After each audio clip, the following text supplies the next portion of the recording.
is simply no debating. We serve your construction needs.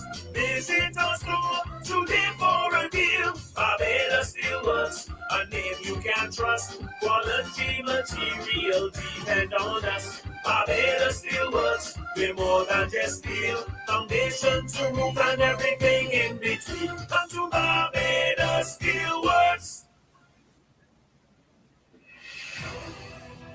Results 2022. Coverage of elections with top analysts. Results 2022 is brought to you by Marshall Trading, building with you. Trident Insurance. We don't sell insurance, we sell what insurance can do. Visit us at www.creditins.com. Move Control. Packed with nutrients for support and specially formulated for persons living with diabetes. Julie's Bridal Rentals. One call does it all. 427-6069. Barbados Steelworks Limited. More than just steel. Foundation to roof and everything in between. 5 Diamond Transport. We move from the smallest diamond to your biggest stones. 24 Tone Me. Starcom Network and Nation News. Welcome back to Election Results 2022. I have some more updates for you. This is an interesting one. This is from St. John. Update from St. John. Box JA1, and I'm giving you this as received. So Peter, forgive me, this is a fluid situation. Box JA1, A to J. Charles Griffith from the Barbados Labour Party, 82 votes. Andre World from the Democratic Labour Party, 45. Philip Amy from the APP, 2. Total of 129 votes they're cast in that box. JA1, K to Z now. Charles Griffith, the incumbent, 81. Andre World, the Democratic Labour Party, 67. Philip Amy, 3. JA2, A to H. Charles Griffith from the Democratic Labour Party, from the Barbados Labour Party, 117. Andre World, 43. Philip Amy from the APP, 9. A to Z, JA3. Charles Griffith, 85. Andre World, 49. And the preliminary results from A to H from JA4, St. John as well. Charles Griffith, 105. Andre World, 47. Philip Amy, 2. Latest updates coming to you first and exclusive on Starcom Network. It's back to you, David, for the meantime. Peter, your analysis, because it looks as though there certainly has been some impact on the voter turnout, but the Dems seem to have taken the bigger blow. Yeah. Okay, the one I was able to get most comprehensively was actually the Prime Minister's seat, which is St. Michael Northeast. And I was able to run some numbers, essentially projecting the swing on that nationally.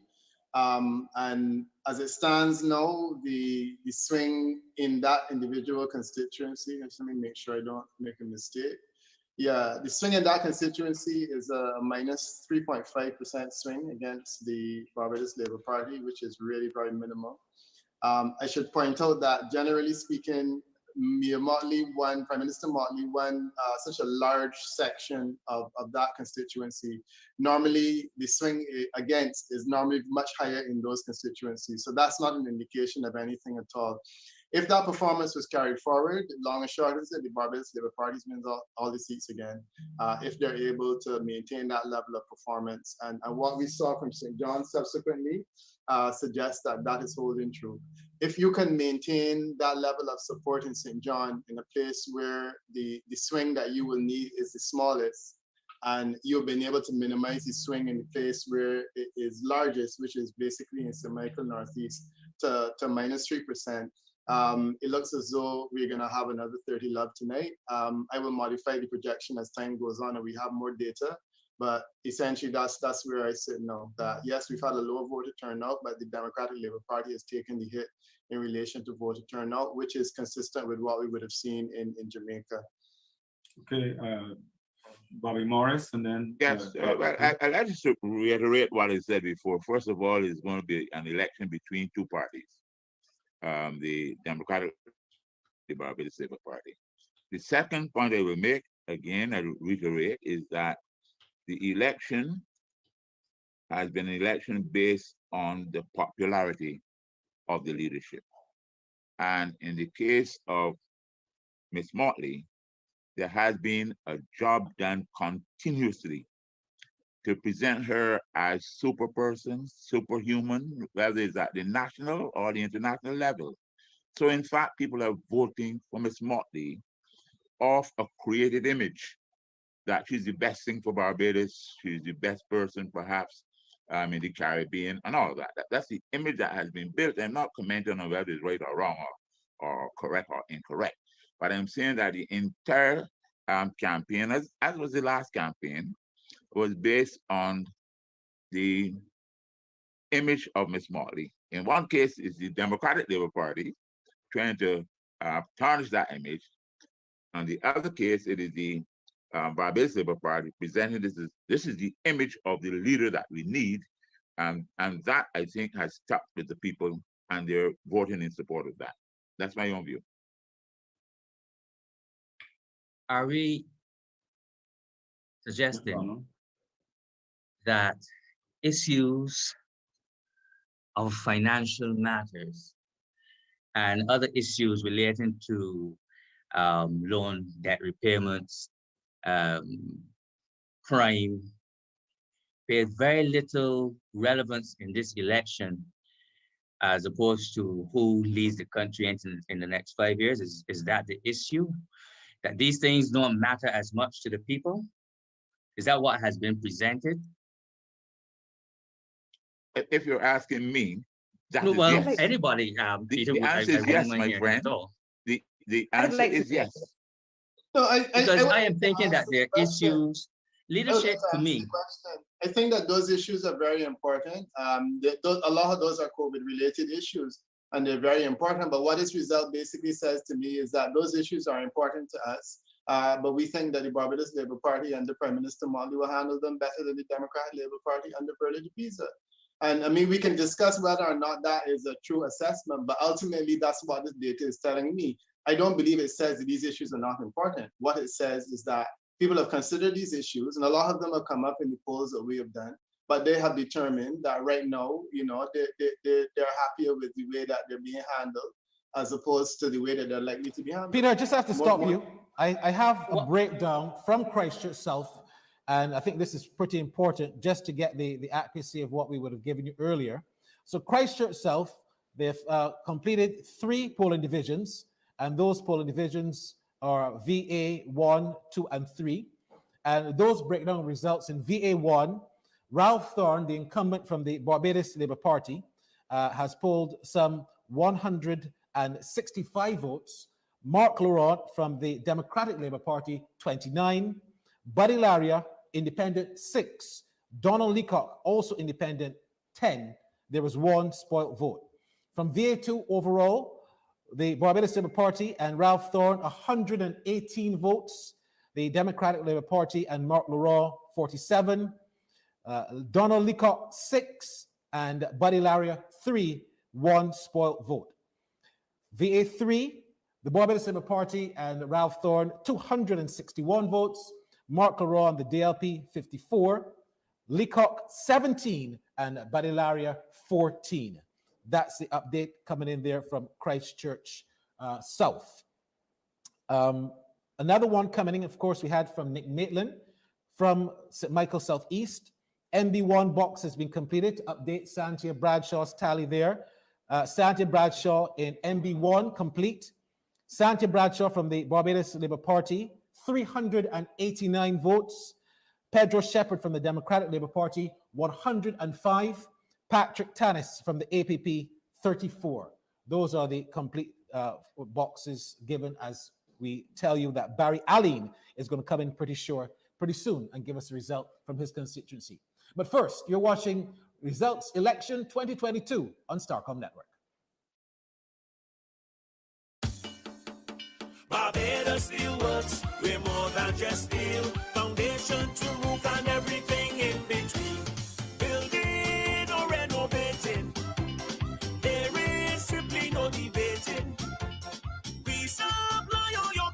construction needs. Visit our store today for a deal. Barbados Steelworks, a name you can trust. Quality material depend on us. Barbados Steelworks, we're more than just steel. Foundation to roof and everything in between. Come to Barbados Steelworks.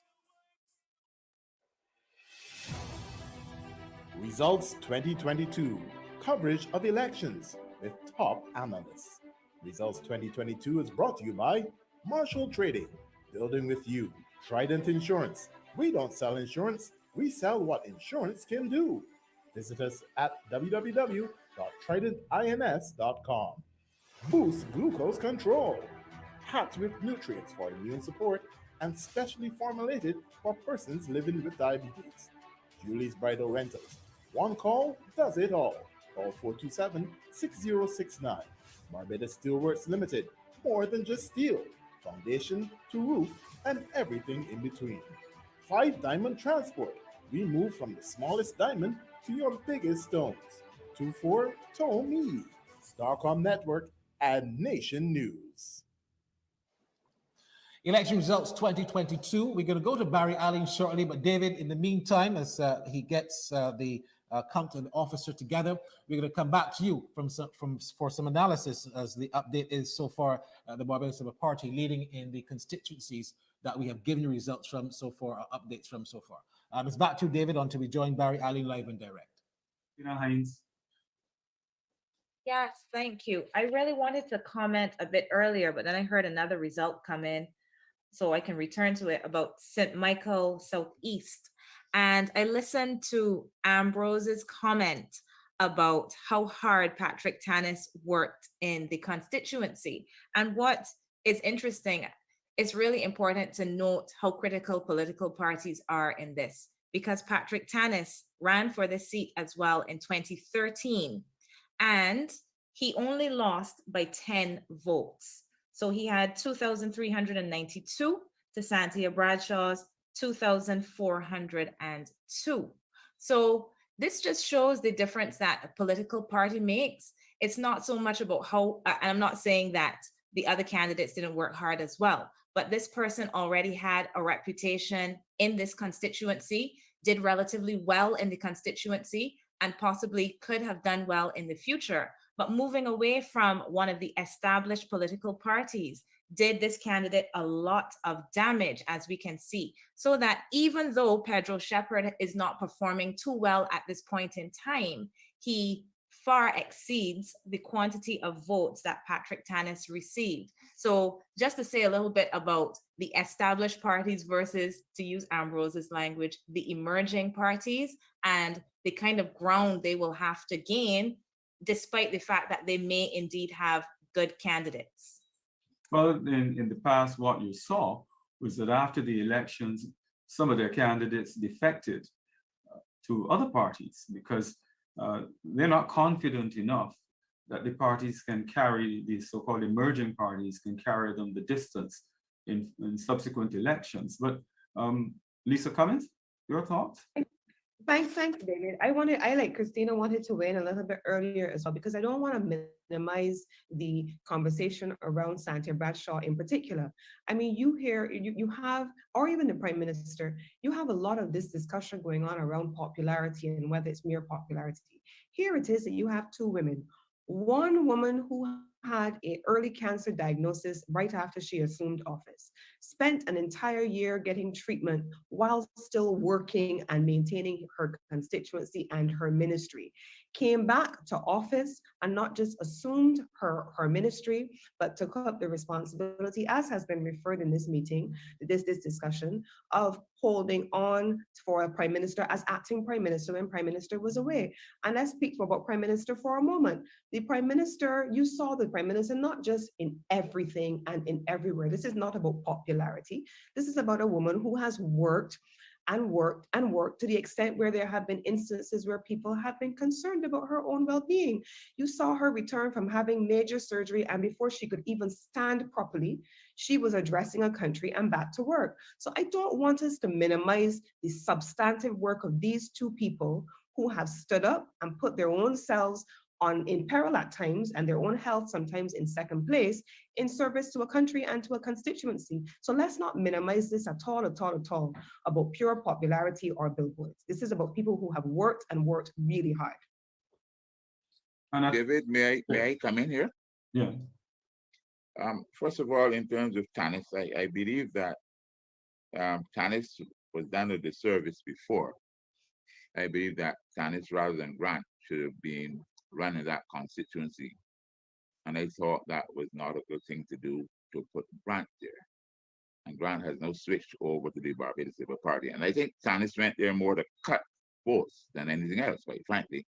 My own thinking is that he wanted to erode not Bradshaw's votes, but Shepherd's votes. He hasn't done it significantly, but the point that was made that the two parties to the parties, once you're not in one of the major parties, you're going to be sidelined in terms of the voting. But the second point, I go back to my good friend Lisa. This is not about the women's thing. Don't push that one. We accept good women. We really do. And really, it's not about the Prime Minister and Sanche being good women. They're good women. They're well trained and all that. The issue is that the Prime Minister has a cashier. The Prime Minister has been pushed very much in terms of being a star figure. There's no doubt about that. It was done with Errol Barrow and all of them. And you can't push a star unless a star is a star. Understand that too. But she has done well, and therefore she has accrued that image that she can then help others. Quite frankly, what she has then, the amount of goodwill that she has and the popularity that she has built can be used then to help people who might not have the same capacity, skills, and promise. So that's what I'm saying. And it's not a negative in terms of publicity. Publicity and personality and popularity are very important in politics. And we must not decry that. And it's not a negative thing to say that the Prime Minister is winning because she is very popular. You do not get popularity just like that. You have to earn it. That's the whole point that I'm making. Bobby, I'm happy to agree with you that she has absolutely earned it. One of the things she's partly created too, you know. Yeah, sorry. Yes, is if in the smaller parties, if we can have people who are committed to particular ideals and could continue from a young age, because if you start in age of, over 50, over 60, the time might not be long enough.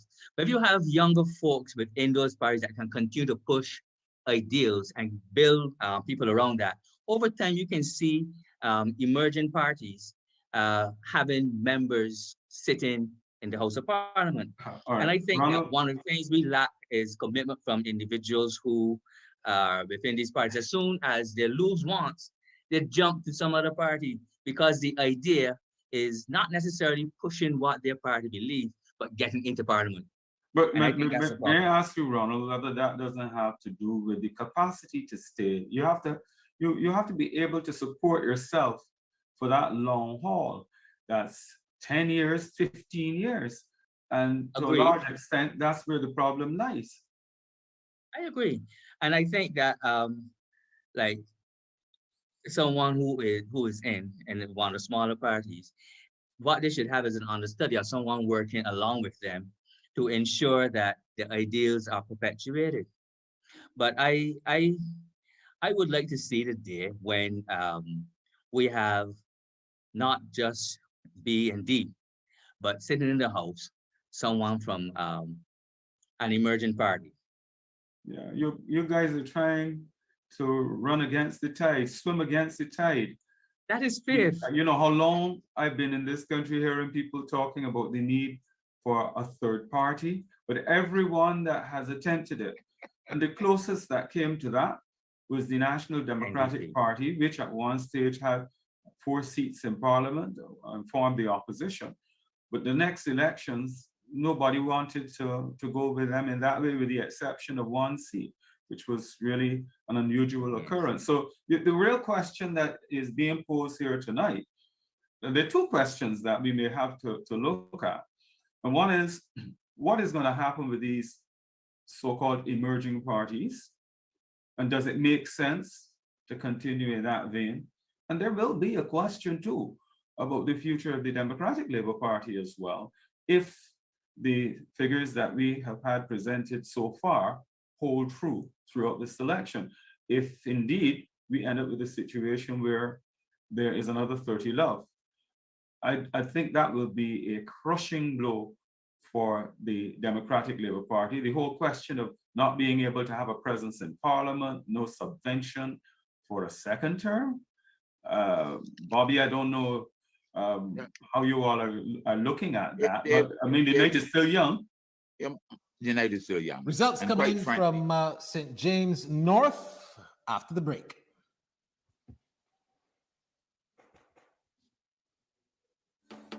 Barbados Steel Works, we're more than just steel. Foundation to roof and everything in between.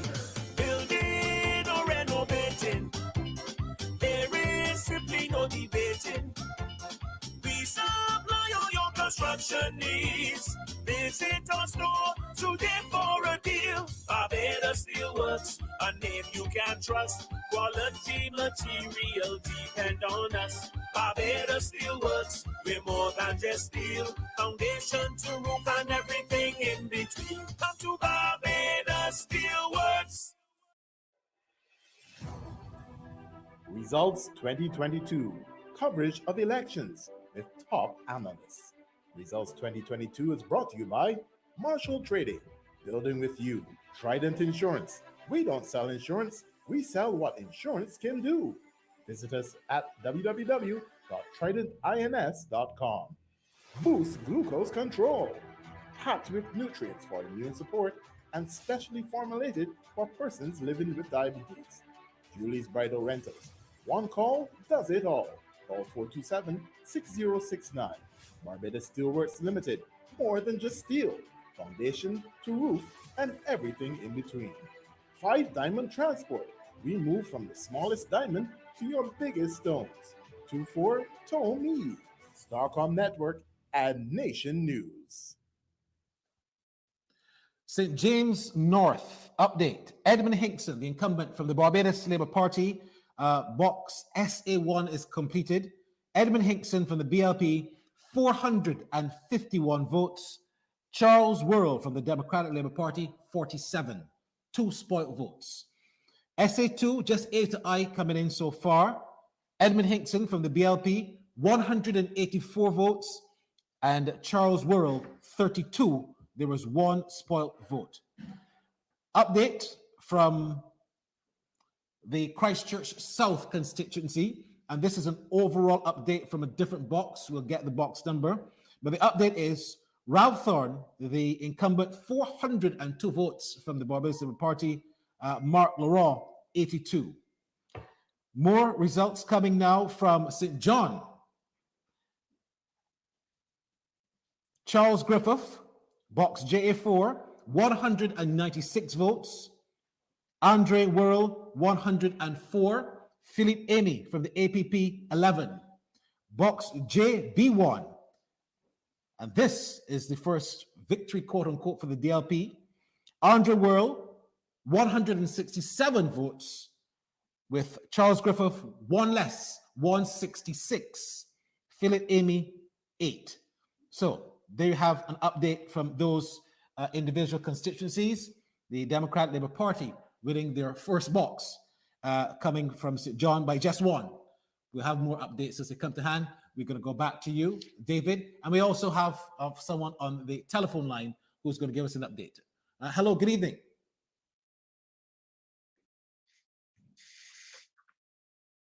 Latest update from your constituency.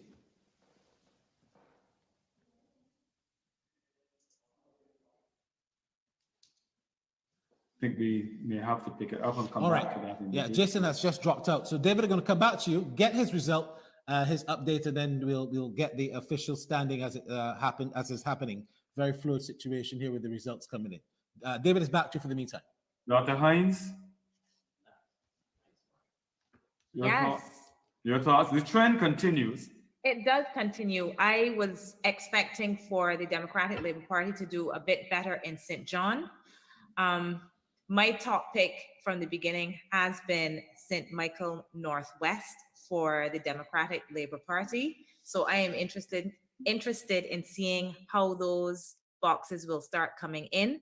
But I am a bit surprised by the performance in St. John so far, because this is really has been a stronghold for the Democratic Labour Party. And I think that if they're not able to regain some ground here, they really will have to go back and do some serious introspection about what is going wrong with their base.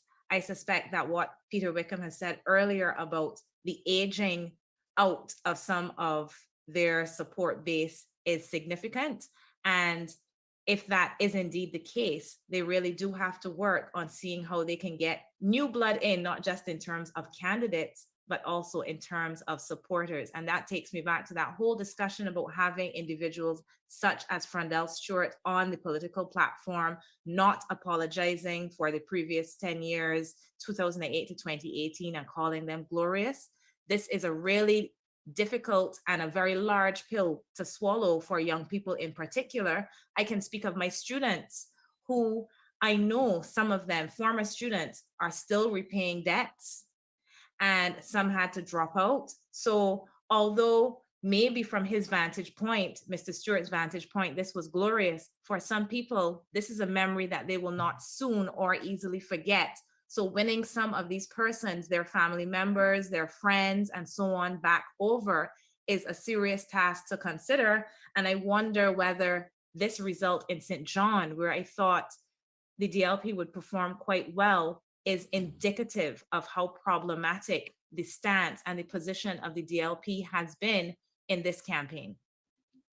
David, I'm really amazed at how Dr. Christina is creating a reach between these coming back into the discussion of an election campaign by Frondell Stewart, and how some of her students might reflect her own teaching and the results that we are seeing in St. John. Now, she would have to go a little further and If we're explain to me talking what about she's stretching, saying. you're doing that right there, because what I'm teaching has nothing to do with this at all. Again. You say what you're saying if again. we're talking about stretching, that's what you're doing. Interrupt you, Dr. Because Hines. I think that let me hear you one of again. the failures And of the DLP has been acknowledging how critical some Dr. Hines of and the Bobby, I'm just going to have to missteps that the interrupt party you. made We have an been for update people. from And Jason being Not Bell. an update. Just let's go to Let me put an alternative Just suggestion. just let's go to Sorry. the update. Sorry. Yeah, we have an update from Jason Bell. Let's go to Jason Bell, who's out in the field. Jason, come in. Good afternoon, everyone. This is Jason Bell, and good night. We're here at the St. George Secondary School, representing the St. George North constituency. Now, our returning officer, Mr. Eswick, has come and gone, and he's left the following results, representing 7 boxes, 3 polling districts. So, GE1, St. George Secondary School, Herwood, 111 votes. Moore, 244 votes. Nichols, 13. Tate, 3. GE2, St. George Primary School, Herwood, 118 votes. Moore, 419. Nichols, 25. Tate, 9. And GF1, Valley Resource Center, Herwood, 209 votes. Moore, 416. Nichols, 22. Tate, 7. So those were the results from GE1, GE2, GF1, representing 7 boxes. This has been the latest update from St. George Primary Secondary School. I'm Jason Bell, reporting on the Barbados elections results 2022. So much, Jason. Thank Just you. let me repeat those just in case you missed it.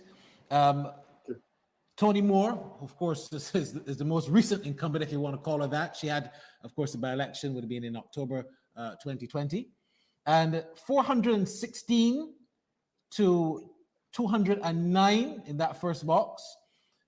244, Tony Moore, to 111, Herbert Hayward. 13 votes going there to Ferdinand Nichols. 3 to Melissa Tate, an independent.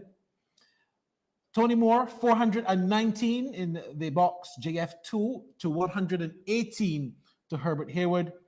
25 votes going to Ferdinand Nichols and 3 to the independent Melissa Tate. Thank you so much. Latest updates, they're coming from St. George North. The chat is going crazy about results, updates from St. Philip. None as yet, but we're going to keep you in tune. Andrew Mason is going to be coming back shortly. He's in the Prime Minister's constituency. She's leading there by about 78% in votes. And we're going to get a latest update from Andrew Mason in just a moment. In the meantime, David, is back to you. Barry. So looking at where we are right now, all the trends suggest to us that the Barbados Labour Party is going to sweep this election. And what is left to be seen is whether they are going to take every seat as they did previously. Now, that has implications for Berla de Pisa in particular, who is the party leader. Shadi, I haven't heard you for a while. So what are your thoughts? Thank you very much. I mean, to be very honest, my perspective is that regardless of the outcome tonight, I don't really think that Verla is going to be the leader of the DLP for a very long time, for any lengthy set of time. This is not. Why not? Why not? I think we've seen constant challenges to her leadership. And having never won a constituency and having mounted what is essentially a relatively unsuccessful comeback, I think that those two factors coupled together are going to ensure that she does not continue to lead the DLP. However, I wanted to make some points with respect to the DLP in particular and what we're seeing. I think what we hear on the ground a lot is that people actually do want an opposition. They want the DLP at the very least, even if there is an acceptance that the BLP and the Mia Motley administration may be the preferred choice to lead Barbados. They do want an opposition to that leadership, and they want that opposition, I think it's safe to say, from the DLP. However, I think from a strategy perspective, where earlier in the lead up to the campaign, the DLP would have had, I think, a lot of natural, wind beneath their wings because of that desire. I think there were a lot of strategic missteps that were taken leading up to the election. So for example, definitely I echo the sentiments of Christina in terms of allowing the former Prime Minister, Frandell Stewart, to get on a platform in a very unapologetic way and speak to the glorious period that many refer to as the lost decade. I think that was problematic, Mason, as well as bringing back some of the more controversial. Sorry to interrupt you, but we have Andrew Mason, who is ready with another report. He is in the Prime Minister's constituency. Let's go to him live for another update. Andrew, it's over to you. Yeah, well, in fact, just walking away to get some actual light here. Of course, they say let there be light. We are in St. Michael Northeast, and we're going to go to the election clerk now. He's got some more information. Let's go and talk to Adrian Walker. Adrian? So we have 6 more boxes to report to. KA3, M to Z. KA3, M to Z. Damien Griffith, 32. Mayor Motley, 253. Eric Turnley, 3. And Paul, 3. Total 288. KA3, M to Z. Griffith, 32. Motley, 253. Turnley, 3. Paul, 3. Total 288. KA4, A to Z. Damien Griffith, 9. Mayor Motley, 112. Turnley, 0. Total 121. No fault vote. KA4, A to Z. Griffith, 9. Motley, 112. Turnley, 0. Total 121. KA5, A to Z. Damien Griffith, 20. Mia Motley, 242. Eric Turney, 3. 3 spots, total 255. That is KA5 A to Z. Griffith, 20. Motley, 242. Turney, 3. 3 spots, 265. We go to box KB1 with a F. Damien Griffith, 31. Mia Motley, 154. Eric, 21. 1 spot, total 186. Again, KB1 A to F. Griffith, 31. Motley, 154. Turney, 1. 1 spot, 186. We now go to box KB1 D to M. KB1 D to M. Damien Griffith, 16. Mia Motley, 158. Eric Turney, 3. 2 spots, total 177. That is KB1 D to M. Griffith, 16. Motley, 158. Turney, 3. 2 spots, total 177. Now go over to box KB1 N to Z. Damien Griffith, 21. Mia Motley, 148. Turney, 4. No spots. Total 173. Again, KB1 N to Z. Griffith, 21. Motley, 144. 148, sorry. Turney, 4. 173 is the total. That gives you a total of 12 boxes. Thank you very much. So much, Andrew Mason. So Mia Motley has now taken 88% of the votes there in her constituency. When we come back, we have an update from St. Thomas. But first, you're watching Election Results 2022 live and exclusive on Starcom Network. Barbados Steel Works, we're more than just steel. Foundation to roof and everything in between. Building or renovating, there is simply no debating. We supply all your construction needs.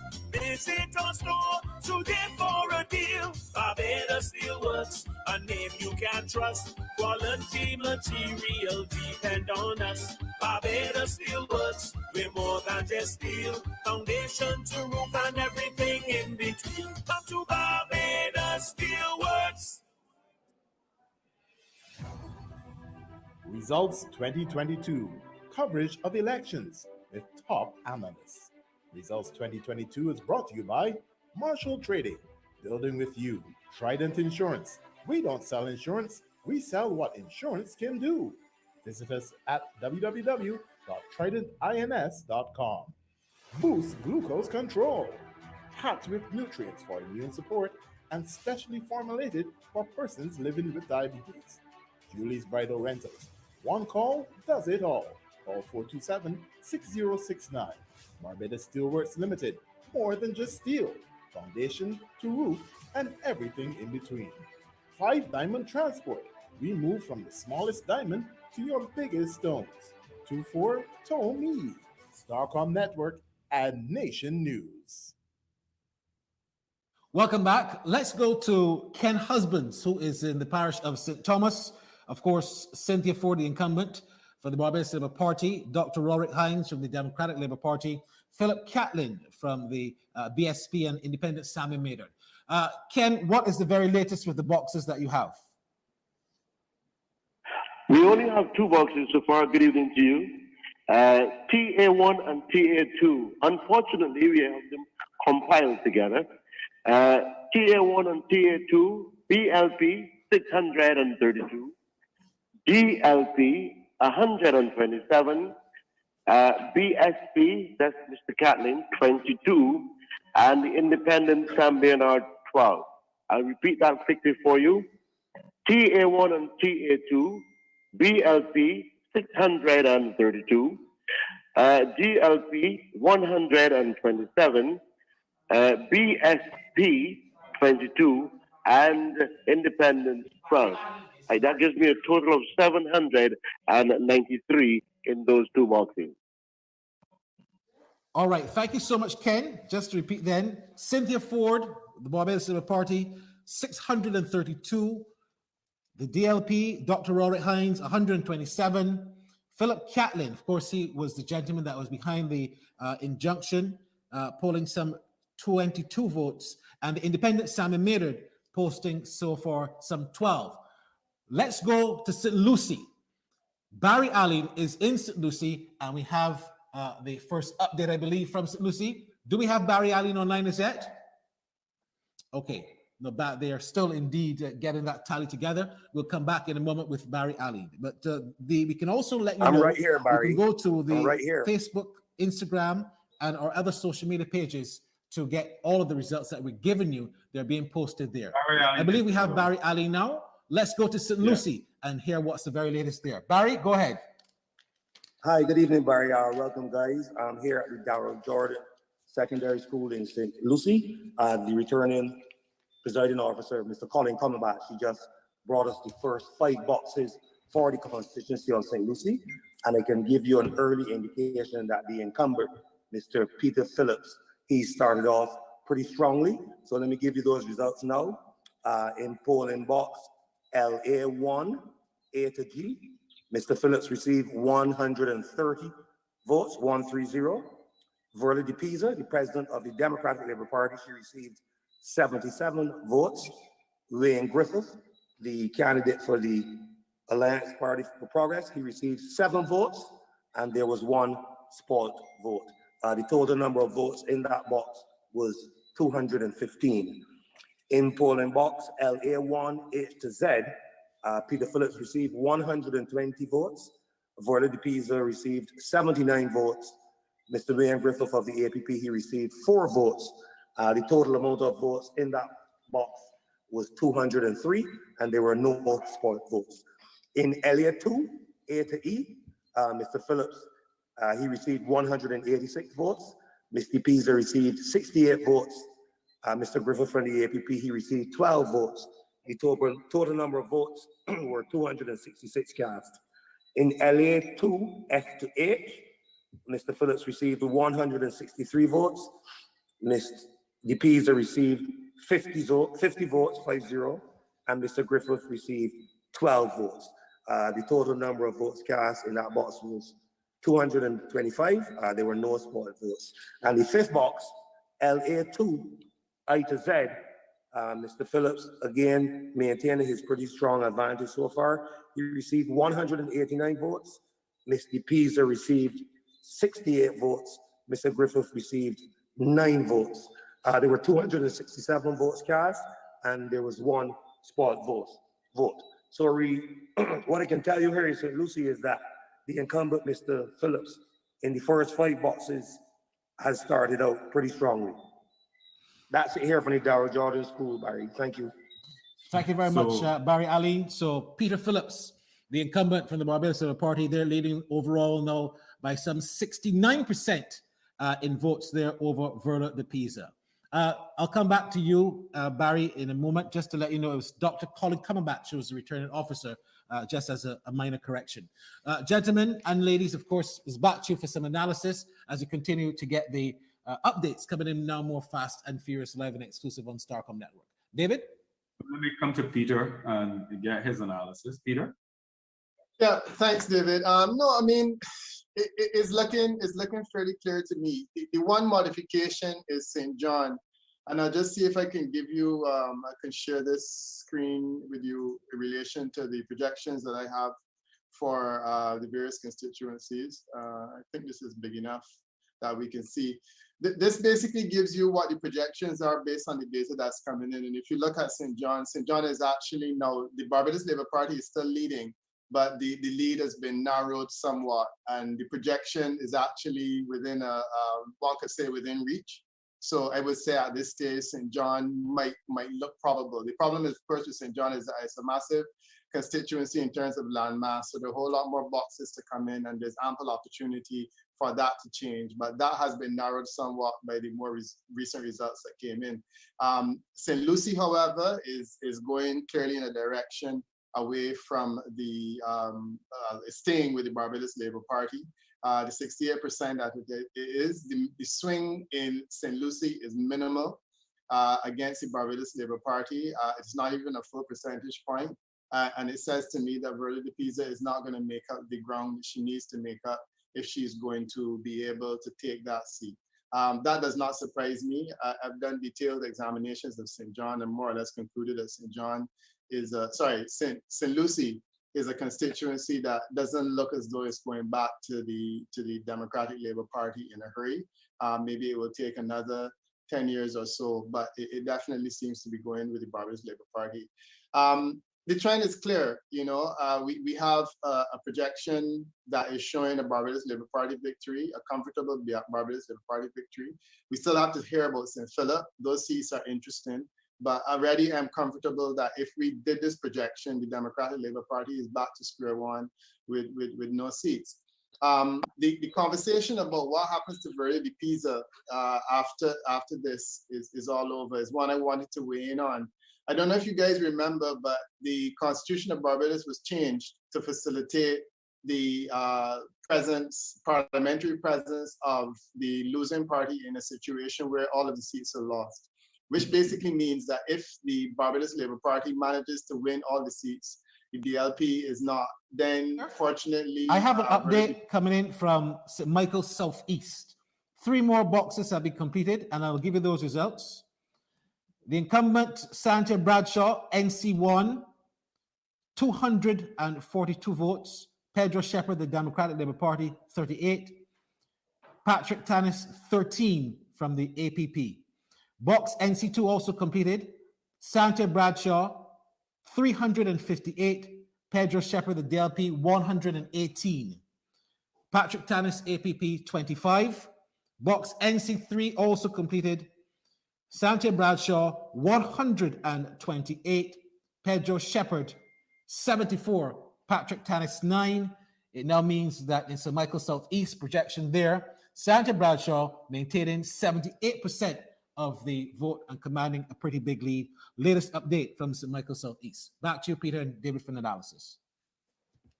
Peter, you were saying. Yeah, no, thanks, Barry. It's useful and it's continuing the trend. I was actually saying that if it is that the outlook for the Democratic Labour Party for me, if they lose all of the seats and Verla de Pisa goes into the Senate and essentially represents the Democratic Labour Party from that perch, certainly it's possible for her to negotiate with government a lot better for the various facilities that the opposition may want to have. And my sense is that it is probably better for the Democratic Labour Party than to have a situation where someone else goes into Parliament and begins to lead the organization and takes it back to the conversation of 2018. So the 4 returnees, if either of those 4 won a seat and Verla doesn't, to me, I don't know that it is better for the DLP. Frankly, I think it is worse for the DLP because I think that the DLP needs to go through a cleansing. And I think that the best way for that to start is for it to understand that the conversation about bringing back the old guard is something that is clearly not taking the interest of the Barbadian public. But Peter, may I suggest to you, though, that there is that interpretation that Verla de Pisa was there alongside them all along.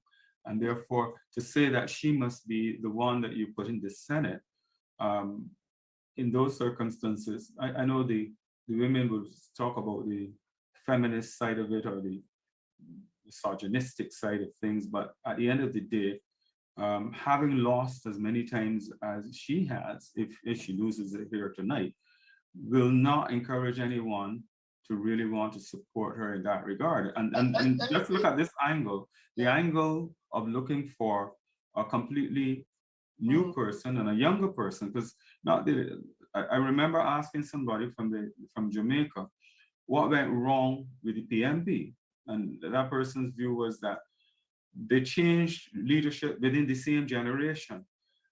The Democratic Labour Party must now look, in my judgment, to change leadership to a younger generation in light of what is happening here tonight.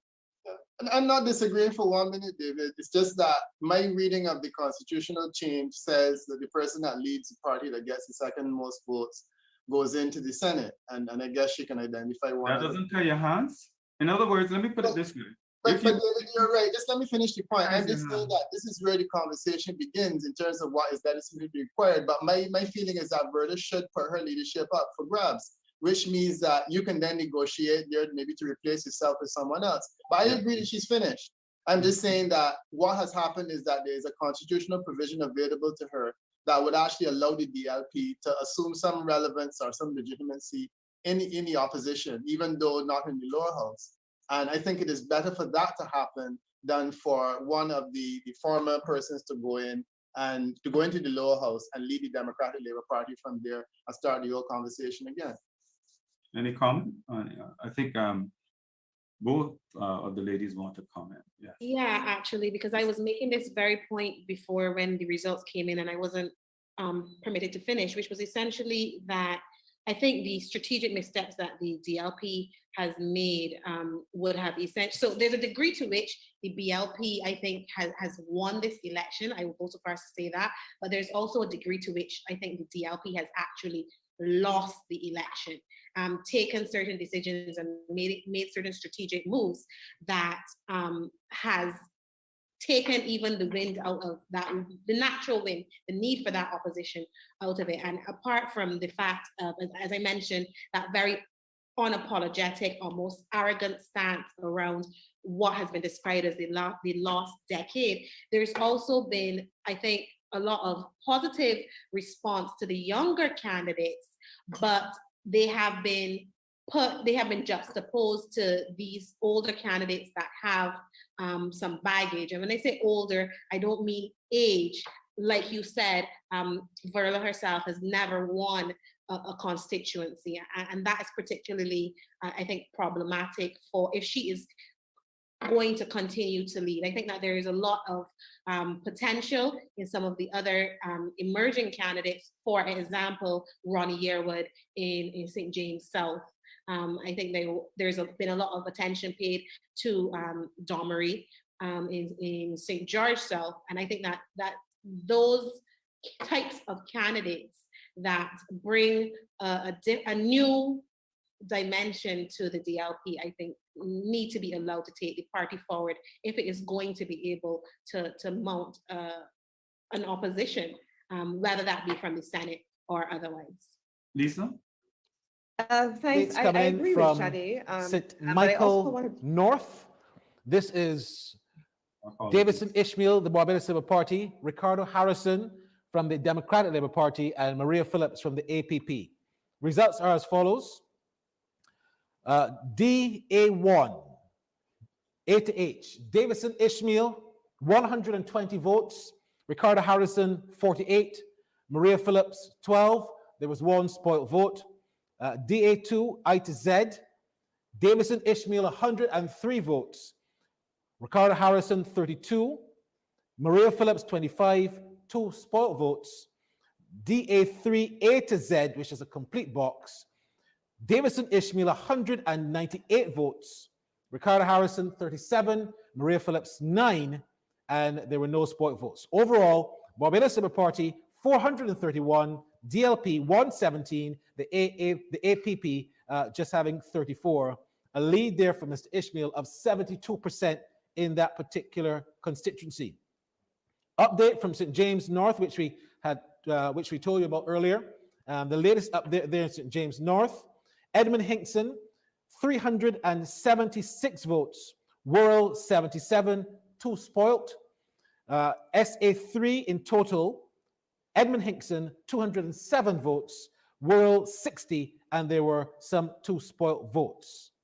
So that's the very latest there coming in from St. James North. I'll have another update for you in just a moment. Stay tuned for more as we get everything now coming fast and furious. Just let me make this observation here as we conduct this process. And it has to do with the fact that at various points, you may want to say something and you believe that you're not being heard. If you believe that you're not being heard, you have the opportunity to come back to whatever point you want to make. That's the way that we have conducted these types of discussions over the years. And the whole objective is to make sure that everybody is heard. But of course, you have so many different people competing, and at points, something will not necessarily go your way, but please don't get so annoyed about it if it happens, okay? Thank you very much. David, may I? Yes. I think I was before Barry was cutting in. Yes, you were saying. Yeah, thanks. I just wanted to just have a bit of a step backwards when we're talking about what the results are showing and how the Barbados Labour Party is performing and relative to the Democratic Labour Party and what the implications are. Now, we started a conversation, and I know that some don't want to hear the conversation around how many people feel about what happened to up until 2018 and what led to that result. But the reality is what it is. And we have to deal with not our own preferred narrative, but how people perceive how we have presented ourselves as political parties. And I think the Barbados Labour Party has paid a lot of attention to how we are seen in the public space. Some may call it popularity, but we spend a lot of time on the ground just listening to people. And unless you were somewhere off the coast of Barbados and you were not on island, you had to have heard the public response, especially among that young demographic. There was such an uptick in young responses on social media platforms, especially the night after the former Prime Minister spoke on that platform in St. Michael's South. It was crazy to see how, and I think many people said, well, look, the Democratic Labour Party probably ran a better vote BLP campaign by putting the former Prime Minister back on the stage than the Barbados Labour Party could have. That's the reality of it. And we cannot be tone deaf at all to what people are saying because it doesn't fit our particular narrative. It was not well received. And whether or not we like the fact that people can choose which candidates they want to receive back into the country, we're still waiting for results coming in out of St. Philip, and that's going to be something to watch.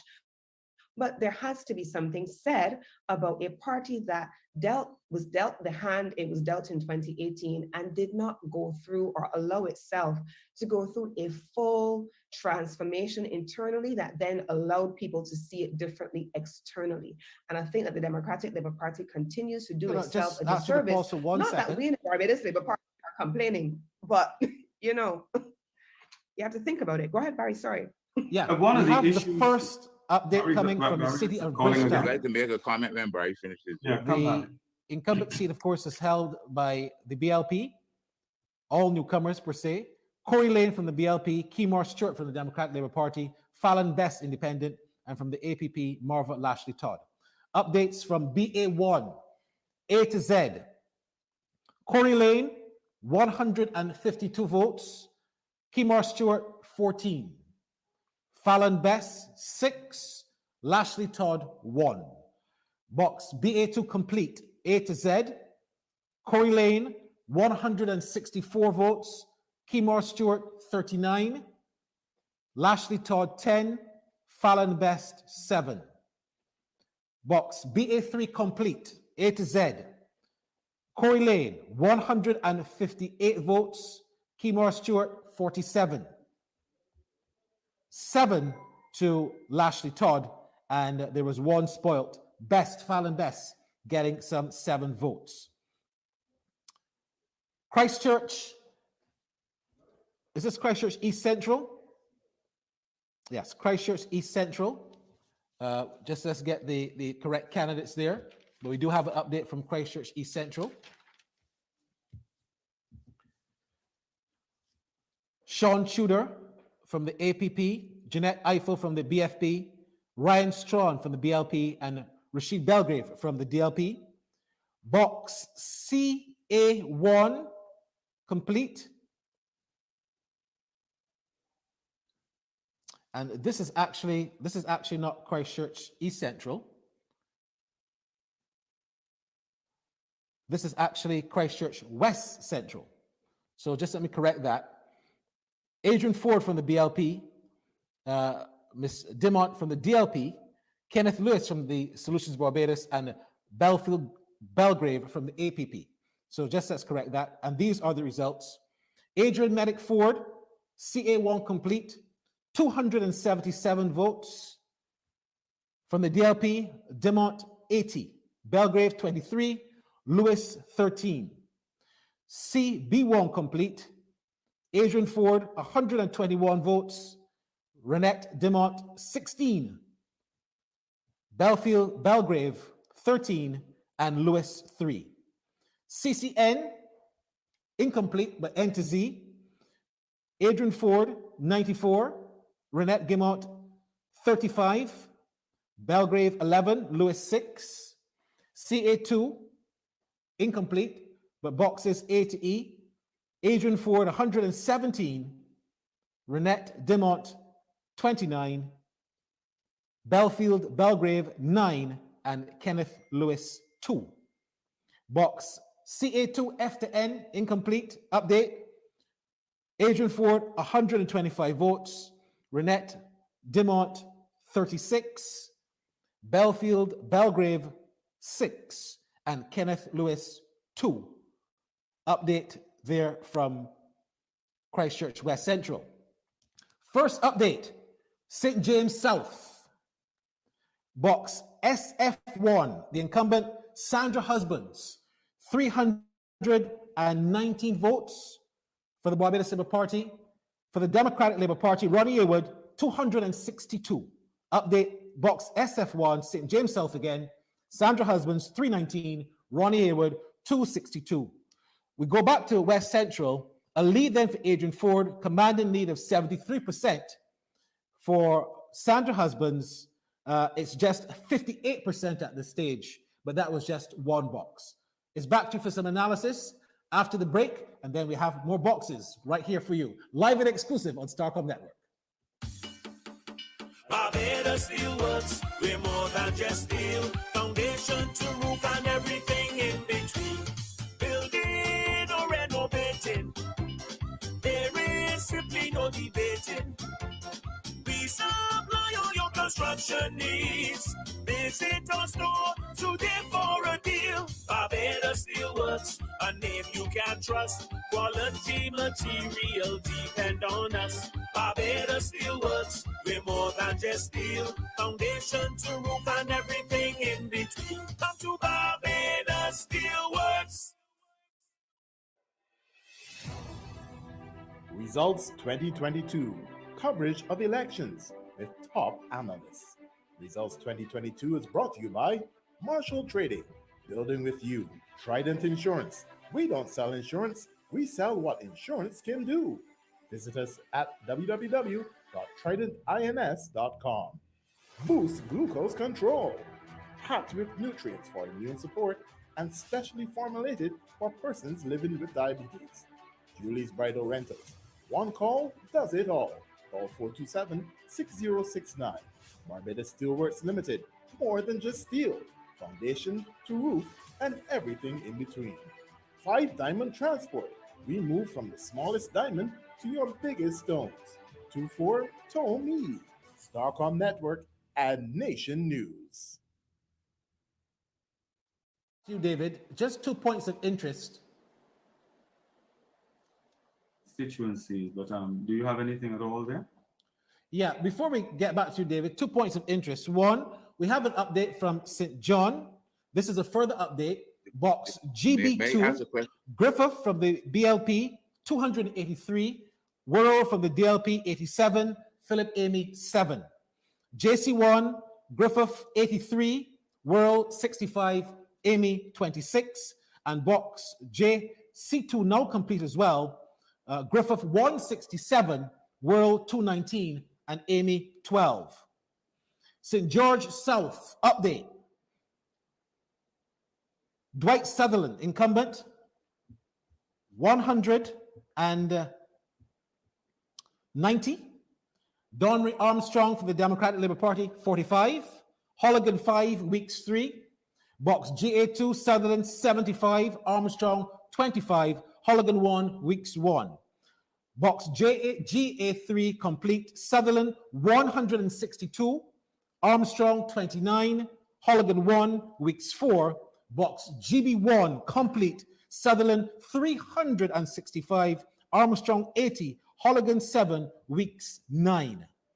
I just wanted to give a point of interest there in St. James South for Peter to chew on, and perhaps for you to discuss as we get more results.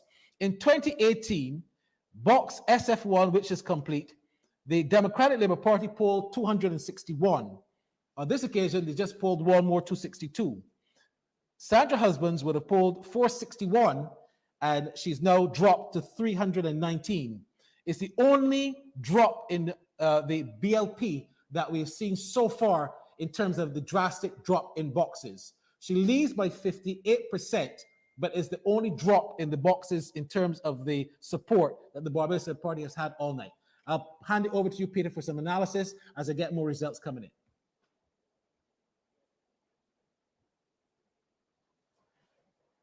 Hey, Peter, before you come back in, I think there was a question that Bobby wanted to raise.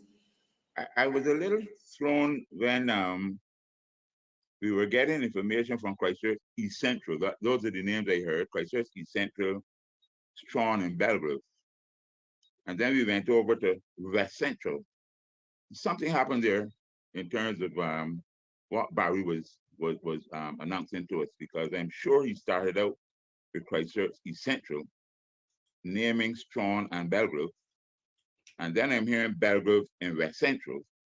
So maybe that's the second Belgrave. Could I get a clarification? No, he basically started calling one constituency and he ended up calling the other. But he clarified it because he started off, I think, in West Central, and then it was clear because he was talking about He started off from East Central and then he went to West Central. Right. So basically, the data we have is for West Central, not East Central. So that's the sort of the answer to the question. Is there a Belgrave running in West Central? Yes, there is for APP. Oh, so there are two Belgraves then? Yes, One in East Central and one in West Central. yes. Fine, thank you. Belfield, Dr. Belfield Belgrave on behalf Okay. of the APP in Christchurch West Central, and then Right. Rashid Belgrave for the DLP in Christchurch. Thank you. Thank you very much. Okay. Thanks. So Peter, you were saying? Yeah, no, I mean, Barry was right in flagging the situation in St. James South, because it actually is one of the first significant improvements that we've seen in DLP support. So in that SF1 box, which is pretty big, it's a pretty big box, and it is showing a swing of 11% in favor of the Democratic Labour Party. I don't know that it's enough to carry it, but nonetheless, I think it is important to acknowledge the fact that that's probably one of the first improvements that we've seen in a box. And thank you, Barry, for drawing that to my attention. So yeah, so there's a positive swing there, a negative swing in the shape of 5% away from Sandra Husbands in the SF1 box. Ronnie improves by 6% in that box. So that's some improvement, but probably not enough to bring it home for the Democratic Labour Party. Can I come in on this point, please? Because I wrote down that Barry said this is a lead of 58%, and I want to say that is not actually correct. By my calculations, Sandra Husbands has 55% of that SF1, and Ronnie Yearwood has 45%. So that is only really a 10 percentage point lead in that one box. It's important to note that it is just one box, but that 10% actually is 57 votes. So I think that is quite close, and it shows a good performance by Ronnie Yearwood. If we can talk about boxes just a little bit more, I have another observation for St. John. So I looked at the 2008 and the 2013 election results because I was trying to see which boxes were the best performers for the DLP in those two elections. And I found the top three: JA2, JC2, and JE1. Now we see that the DLP was not able to hold on to JA2. However, they did win slightly, if you want to call it that, JC2. So I am also interested to see what will happen in JE1. But as Peter said, we still have some more results to come in there, and we will see what happens. But so far, the BLP is edging out the DLP there, and I'm really curious to see what the result in St. John will be, because losing this seat a second time, I think, should send some serious signals to the Democratic Labour Party if that is the result. Well, one of the peculiar things about St. John too is that there are a lot of boxes and they're all tiny. So they have like 300 votes and that type of thing. So St. John is a constituency where you really need to watch it box by box, because there's a lot of opportunity for those things to change, because there's a lot of them, more so than a lot of the other ones, and they're very, very small boxes. So Peter, I was thinking that yes, Dave, in terms of both St. John and St. Lucie, I think we have to look at St. John and St. Lucie longitudinally, and I believe that a lot of damage was done in both constituencies. There used to be what would be called safe seats to some extent. When the Democratic Labour Party went to their lowest, those were the two that were there, St. John and St. Lucie. But I think that they were disturbed over time. I think St. John was disturbed after David died, and I don't think he has gone back to where it should have been. In terms of St. Lucie, that's the most interesting situation.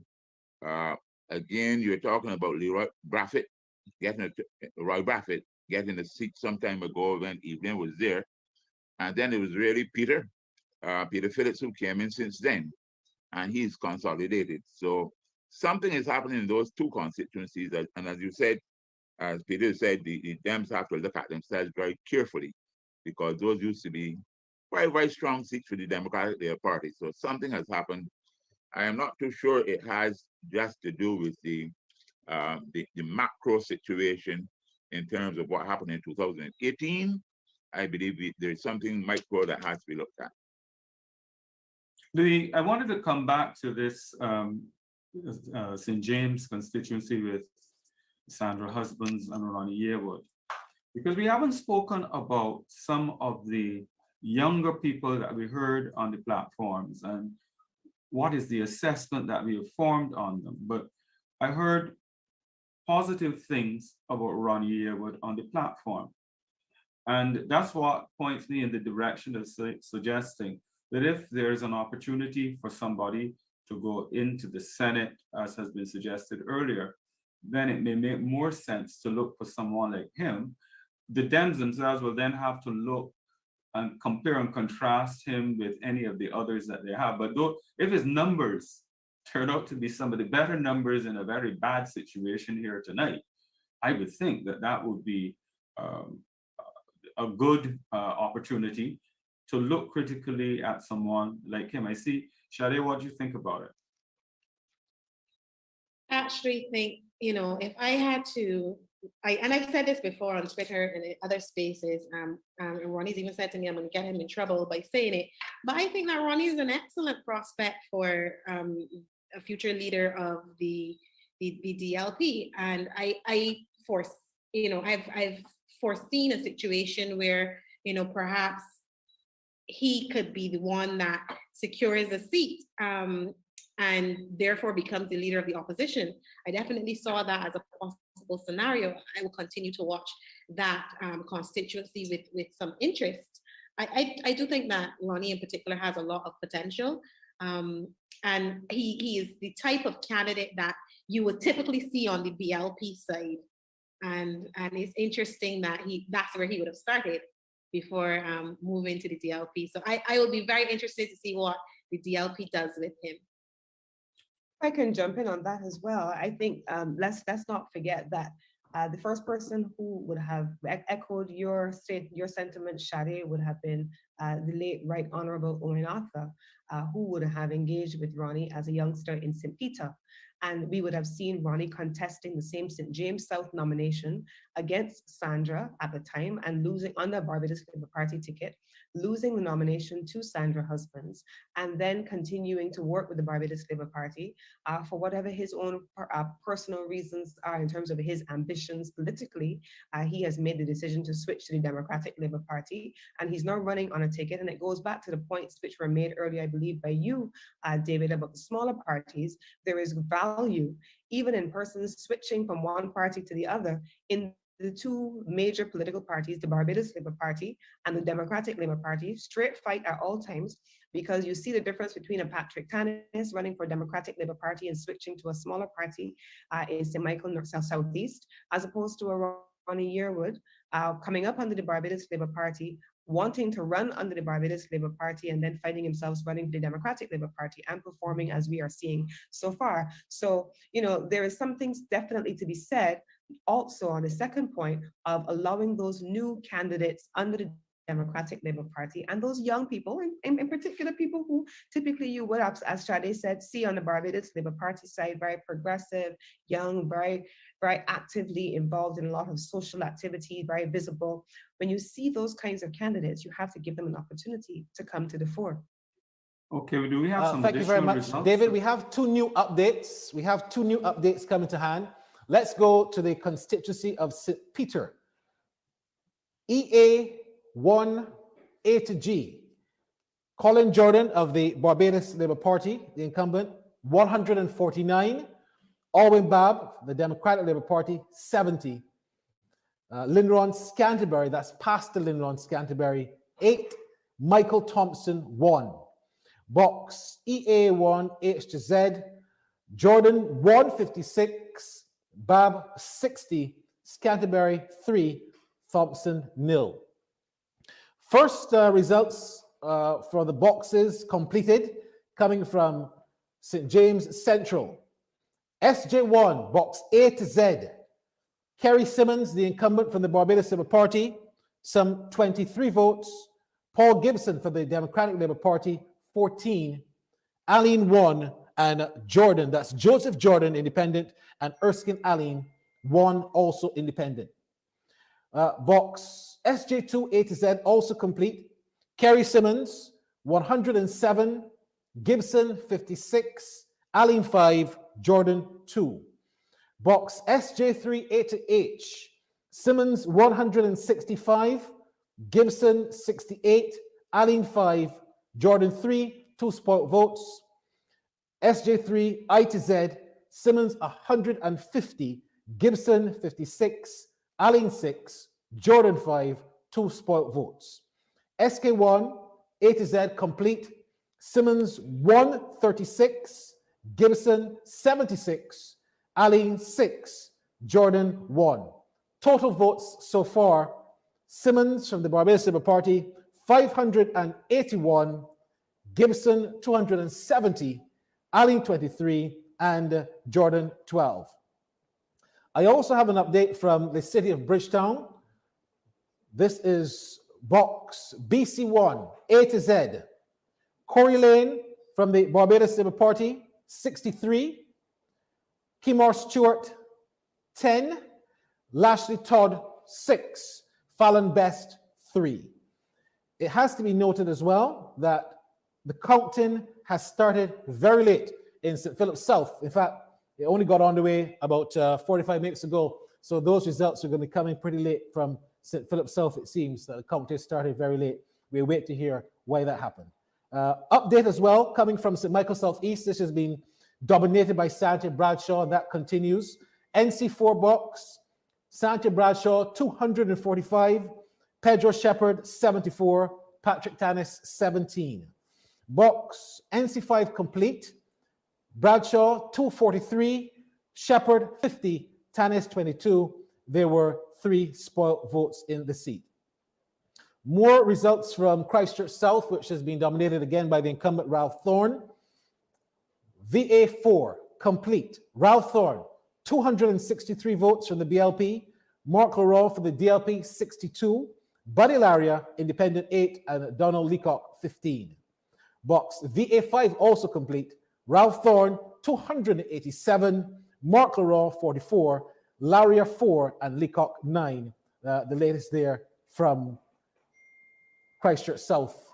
And that seems to be, of course, extremely dominant from Ralph Thorne. I just got another further update from St. Philip South. We're waiting to hear why, but voting, counting, I beg your pardon, only started about 20 minutes ago in St. Philip South. So that could very well be the last box that we get here coming in. It's back to you, gentlemen and ladies, of course, for more analysis. Any comment from you, Mr. Cummins? I was starting to say earlier about the various political parties and the candidates and how they're performing and the results that we're seeing. St. Philip South obviously is quite a vast constituency, and I'm looking forward also to hearing what the delay was in St. Philip South, but we're in particular also interested in seeing the results coming in from St. Philip West and from St. Philip North. But if we can come back to St. James South for a moment, I think one of the things we also have to be very clear on, especially as it relates to the president of the Democratic Labour Party, is that when you have very ambitious candidates within your fold who are performing better than you are and who will take the opportunity when it is presented to them to assume the leadership, that she is even more so in danger now from a person like a Ronnie Yearwood, who will see what he wants and will go after it because he is highly ambitious, very motivated for political leadership, and he will do what he feels he needs to do to have that. And she's also going to be facing the additional existing challenges that we all anticipated from the stalwarts. So she is in a precarious position that the only people who probably didn't see it coming were those that were not looking very closely, but it was very clear that she was always going to be in a very challenging position tonight. But I'd like to come in here, if I may, on the same topic. And it is to say that I think sometimes what I hear about Verla de Pisa is not particularly fair, because we have to remember that this is a transitional leader. So what does that mean? This is not someone who is necessarily going to take this party to lead the opposition or even to be a prime minister in the future. But this is a really important type of leader that sometimes we need to have in different organizations. So when things go wrong, there needs to be someone who is willing and able to pick up the pieces. As much potential as Ronnie Yearwood has, I do not think he would have been the right type of person to lead following 2018. I would also say that those who were significantly damaged by that administration could not have led the party. So whatever one may think of Ms. de Pisa's chances, and I never really thought that this St. Lucie seat was a good idea, but whatever one thinks of that, we have to remember that different types of leadership are necessary for different purposes. And I know some people don't want to talk about the women question, but if we look around the world, one of the things that we do find when we look at women in politics is that they do tend to take up these kind of transitional roles that are often quite unrewarding.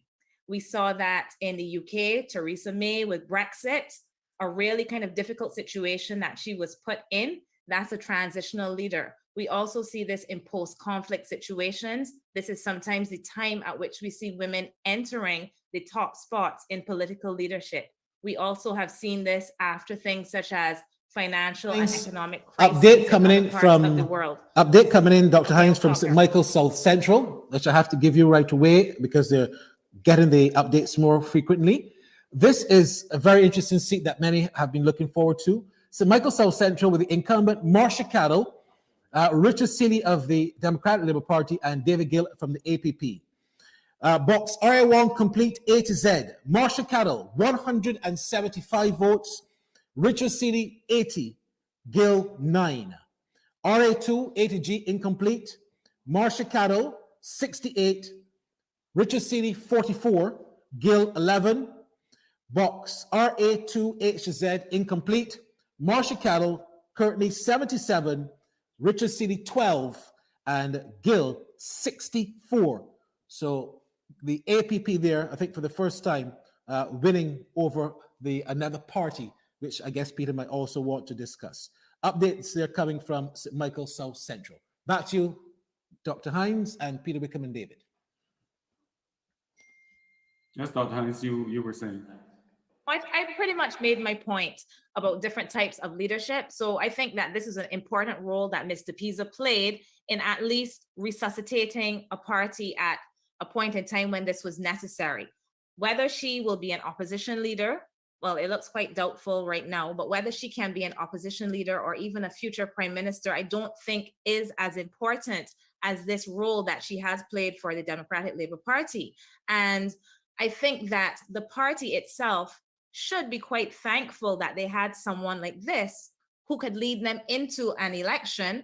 And one hopes then that even if she's not the one that will lead them into another election, that whoever comes after will build on this. So sometimes it is not all about winning or losing the seat, but we have to remember that we need continuity in these organizations. And the role of helping this party to survive, I think, is an important one. Finding new talent, and we do see quite a bit of new talent in the Democratic Labour Party. That is also something that is critical. What we need to see now is some nurturing of that talent, honing of it, and I think a movement away from some of that older messaging that perhaps if someone replaces her, we will see. Okay. If I Yes. may, David, I just wanted to jump in here to support what Christina has just said about Verla and her leadership. I think that, is quite unkind. The suggestion that, perhaps she isn't leadership quality, and you've heard that in some quarters. I think she's done a really important job for the DLP, and I think that needs to be underscored, notwithstanding my earlier comments about, the fact that I think Christina's put it quite well in terms of her being a transitional leader, and I think that, notwithstanding that, Ronnie, for example, would be my pick to lead the DLP forward. Verla really ought to get her flowers around what she's done for the DLP thus far. We're talking about people who I think needed some flowers. This election would mean that we would see the back of Caswell Franklin in the Senate, it would seem to me. And I also want to reflect on the role that Joseph Atherley played, having won a seat on the Barbados Labour Party ticket, and then opting to go into the opposition, having to make two choices for the Senate, one of those choices being Caswell, and the other one being Ms. Drake's. I felt that in the circumstances, I felt that he did exceptionally well with the choices that he made. People didn't always agree with Caswell's unconventional style, but there were quite a lot of people who liked his approach, his research, and that sort of thing. And I also think that in the House of Assembly, there were those who were doubtful about whether Reverend Bishop Atherley would have basically represented interests other than BLP interests. And I was of the view that he did as good a job as anyone could do in the circumstances.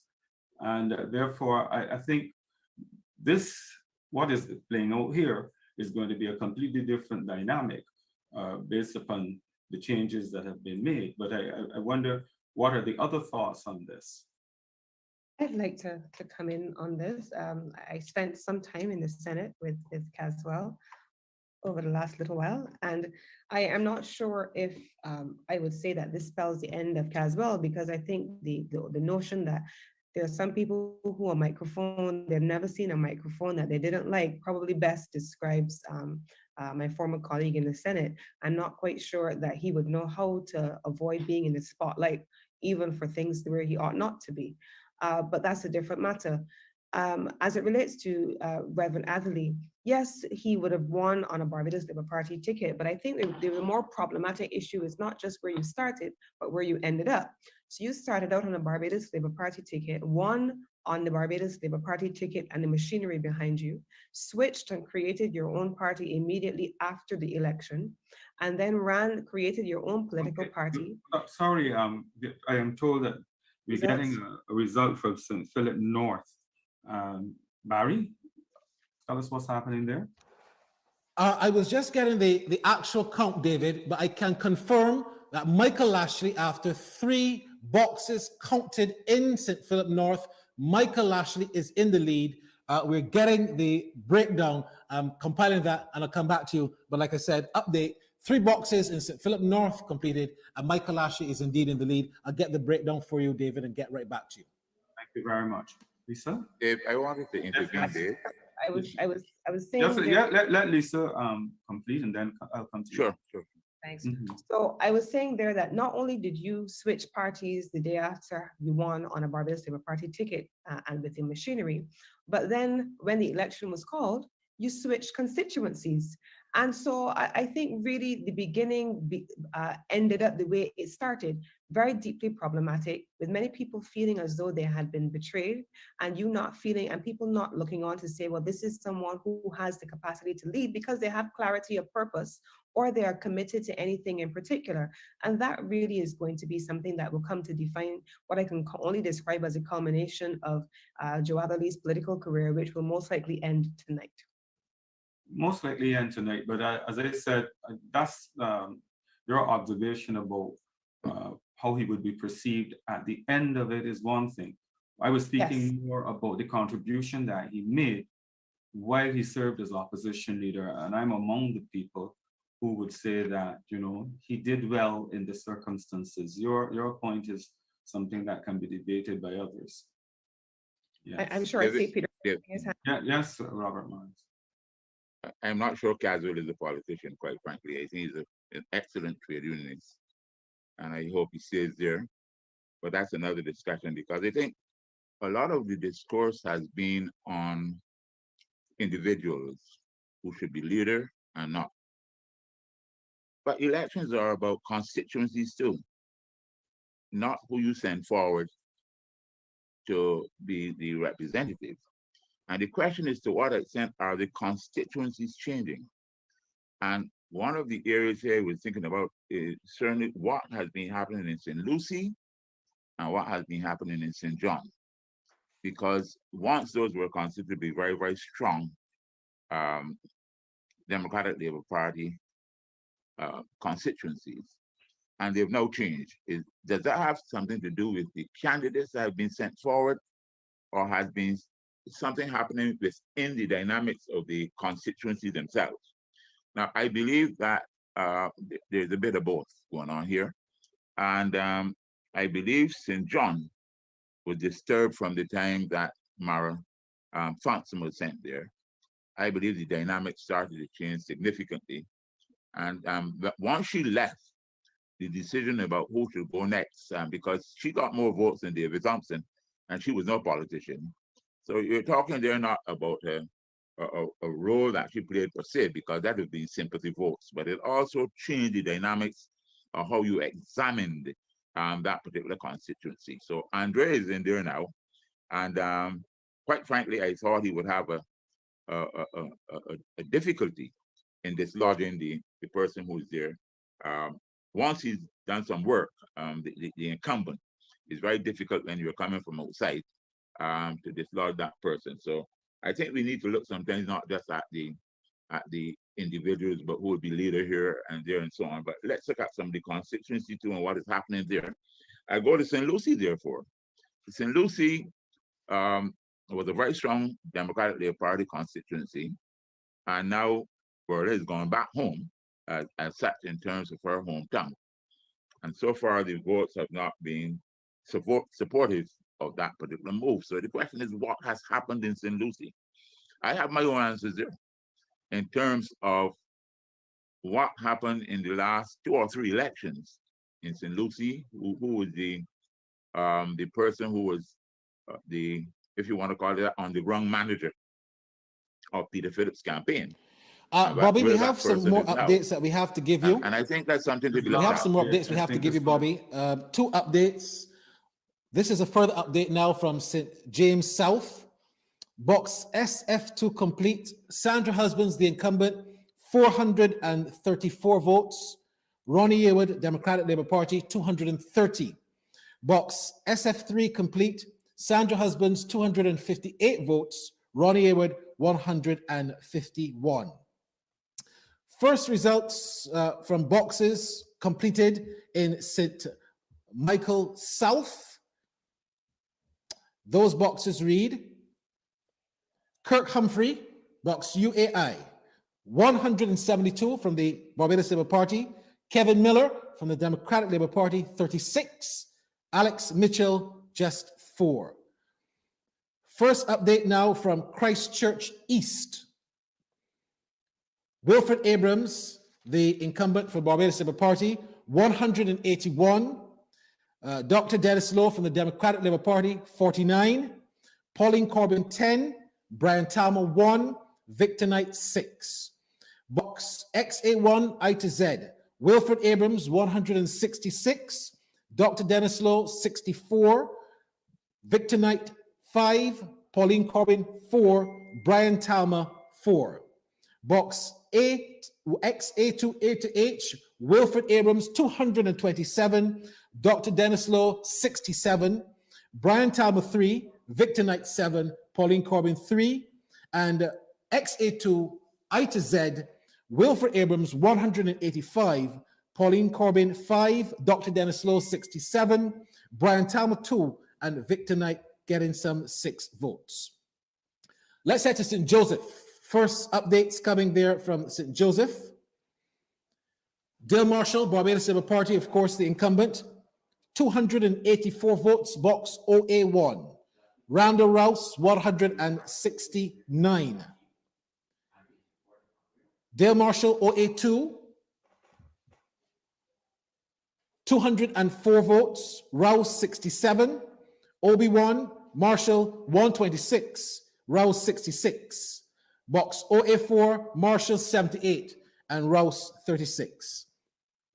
Update in Christchurch South. Ralph Thorne, VB1 complete, 198 votes for the Barbados Labour Party. Mark Leroy, 97, the DLP. Buddy Laria, 12. Donald Leacock, 15. And VB2 complete as well. Ralph Thorne, 170. Mark Leroy, 63. Leacock, 20. And Buddy Laria, some 8. All updates there, fresh and exclusive coming. We are still awaiting the breakdown for St. Philip North. I also have not a completed result in terms of boxes, but I have an indication that Ryan Strawn is very much in charge in his box as well in Christchurch East Central. I'll get all those details and come right back to you. But it's back to you for now. Okay, Before we go back to Andrew Mason, as a matter of fact, is on the line. Let's go to Andrew. I believe he's, of course, in the constituency of the Prime Minister. Andrew, what's the latest? 50 is here. We're going to get a result very, very soon. Let's go, first of all, to Adrian Walker, who is the election clerk, and the Prime Minister is here. Adrian? KB2, A to Z, KB2,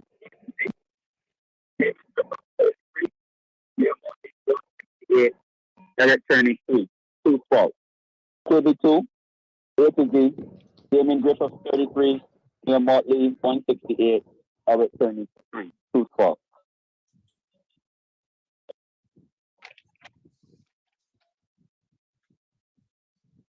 KC1, 88, Damien Griffith 27, Neil Motley 197, Eric Turney 5, 2 spots, 229. KC1, 88, Griffith 27, Motley 197, Eric Turney 5, 2 spots, 229.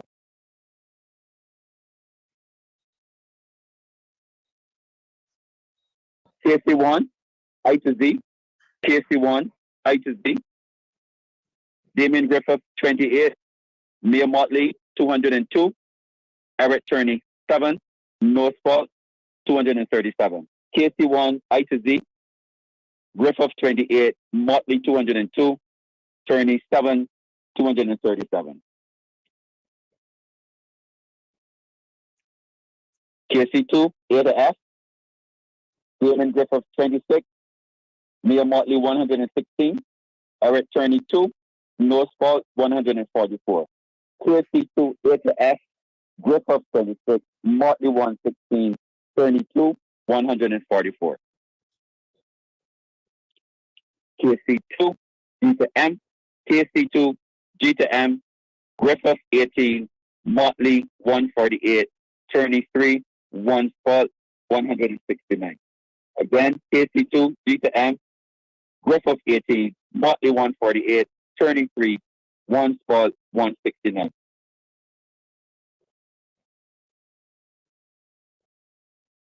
And your final box, Damien Griffith 26, that is KC2 N to Z, KC2 N to Z. Damien Griffith 26, Mayor Motley 146, Eric Turney 1, Northport 173. Griffith 26, Motley 146, Turney 1, 173. The syllable KC2 and to Z. Now over to our returning officer. The returning officer is just about to come. Prime Minister Motley is here as well. So let's go across to her now for the final result. The result of the poll held for the election of a member to serve in the House of Assembly for the constituency of St. Michael Northeast is as follows.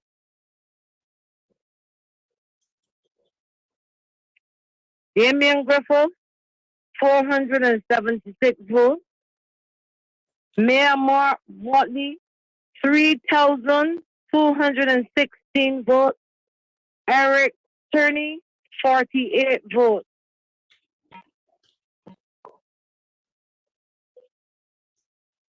Nineteen spoiled votes. The overall total 3,759.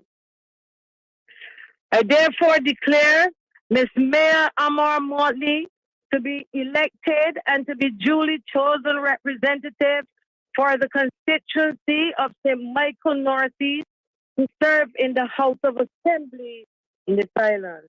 Thank you. Wonderful.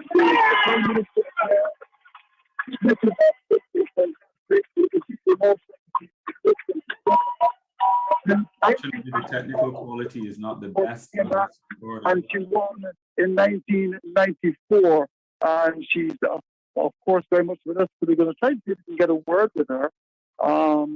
So she is actually talking to me. But there's so much celebration going on. And if we can maybe just have a quick word with Ms. Motley. We're live on the OT. Just getting ready. She's preparing to do that in. First of all, congratulations. You must be an extremely happy person. I am.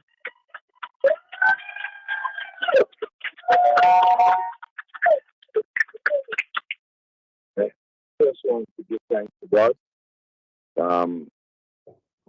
for the grace of allowing me to continue during the course of these difficult and challenging times. I want to thank my constituents in particular. They didn't get any opportunity to be able to engage with them. And one of the burdens of leadership is parliamentary democracy, that you have to spend time with your team. And more often than not, that is meant, therefore, that I had to rely on an excellent team. I'm particularly pleased that my campaign manager this time is a young lady from my constituency who started with me as a teenager. In 1993, and she has to be able to manage this. She did not see me, she did not hear me more often than not. And with a new election agent too, my campaign manager was Tisha World, and of course, Dr. Garnison was my election agent. Arthur Stevens continues to be my right hand when it comes to canvassing. And a number of other people who literally came together to be able to allow me the opportunity to go from St. Lucie to from St. John to St. James, and at the same time to repose their confidence in me to continue to be their parliamentary representative. This is the 8th election, and I do not take it for granted. I really, really, really want to say to the people who have raised me, I came out here, as I keep saying, as a young girl, literally, at the age of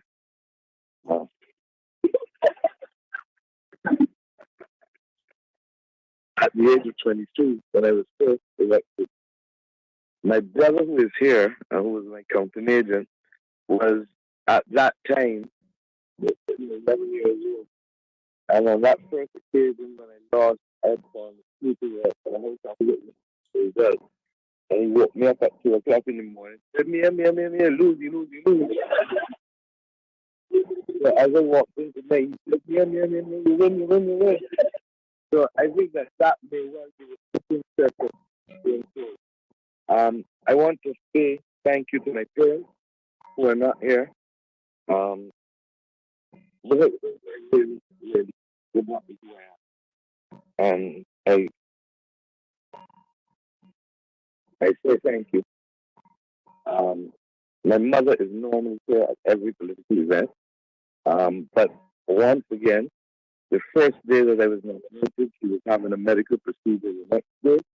And on this occasion, she's having a medical procedure in a few days' time.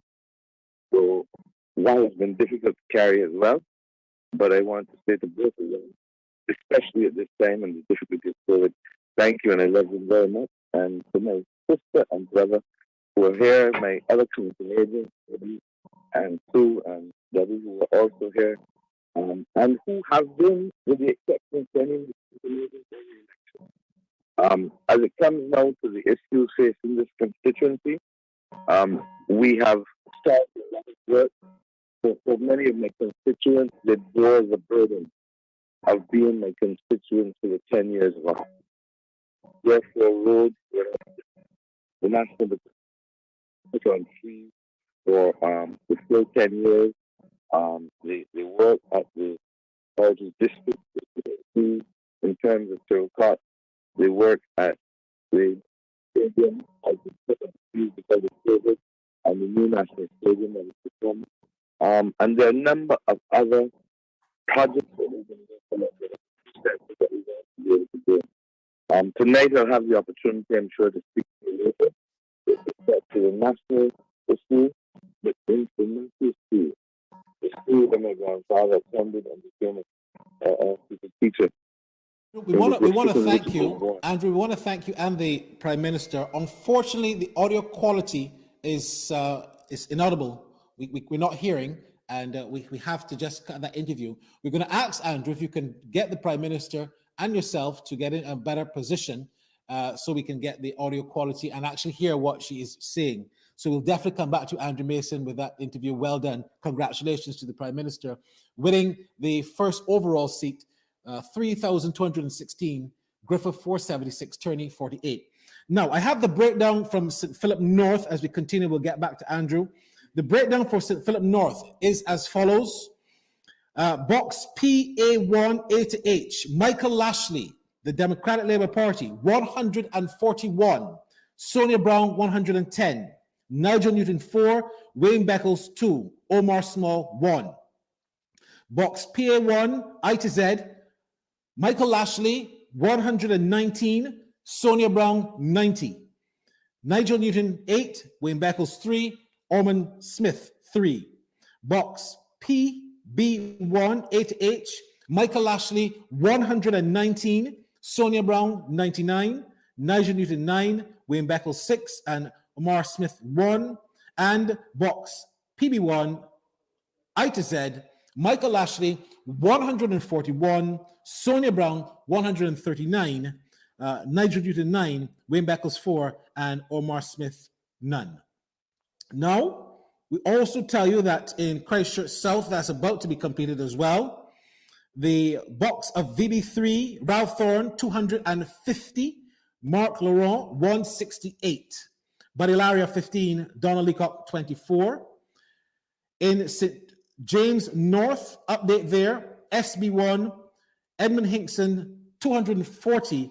Wirral, 62, 2 spoiled votes. Box SB2, Hinkson, 215. Wirral, 41. And there were 2 spoiled votes there as well.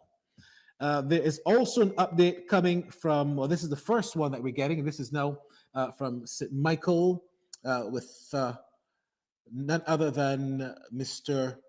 Todd, Patrick Todd, AH, BB1.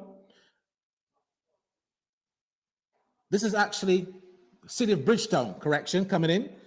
Corey Lane, 122, box BB1. Corey Lane, 122.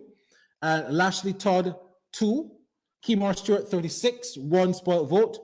Box BB1 I to Z. Corey Lane, 126.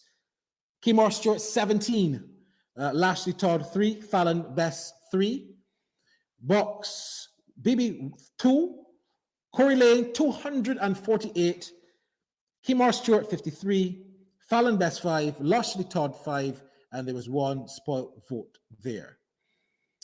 Davison Ishmael, we go to Eden Lodge Primary, Box DA3, A to Z complete. Davison Ishmael 164, Ricardo Harrison 56, Maria Phillips 20, Box DA4 A to G, Ishmael 130, Harrison 47, and Phillips 5. Box DA4, Ishmael 156, Harrison 27, Phillips 14. Overall, so far, Davison Ishmael 871, Harrison 247, and Phillips 73. Updates there coming to you from our reporters in the field. We have DJ Kashi, who is indeed on the Zoom. Do we have him? DJ Kashi, what do you have for us? Hi, good evening all. Good night. Welcome to St. Matthias, Christchurch. Yes, we are at the St. Matthias Church Hall, where we are updating you on Christchurch West. We have the incumbent William Duguid of the Barbados Labour Party going up against Andrew Cave of the Democratic Labour Party. We have 6 boxes returned so far. ZA1, A to G. Cave 31, Duguid 82. H to Z, Cave 34, Duguid 101. For a total from box ZA1, Cave 65, Duguid 183. For box ZB1, A to F, Cave 34, Duguid 141. What is the difference between the ordinary thief and the political thief? Number Cave one, 28, the ordinary Duguid thief steals your money, your bag, your watch, and your jewelry, isn't it? But the political thief steals your future, your career, your education, your health, and your business. Number two, the hilarious part is that the ordinary thief will choose whom to rob. But you are the one who choose the political thief to rob you. Because we choose them. We vote them. We blindly say we are not blind. Who is deceiving who? The ridiculous part of the whole issue is that we will fight to defend and protect our belongings from the ordinary thief. Is it not? But we fight each other to defend and protect the political thief. Is that not what we do? Thugs will be fighting themselves to protect those that are stealing our career, stealing our joy, stealing our health, stealing our success. What a shame. What a travesty. It calls for us to think and think deep. The stage we are in as a country is not a stage where you become an onlooker. You have become an onlooker for too long. You must get ready to put your hands to the plow and be part of the process. It's not just about PVC, carry PVC. You must be in the kitchen where it is being determined. You must be there where the decisions are being made. If we are there in our numbers, they cannot outnumber us. But you leave it aloof. Oh, you know, it's too dirty. It's a dirty game. And then the dirty guy is getting to the game of play. And you are there not showing up. And when they begin to make the decisions, you will know whether it's a dirty game or not. The result is always dirty on yours. Dirty on your health. Dirty on your business. Dirty on your success and your career. I hope that is stirring up something in you.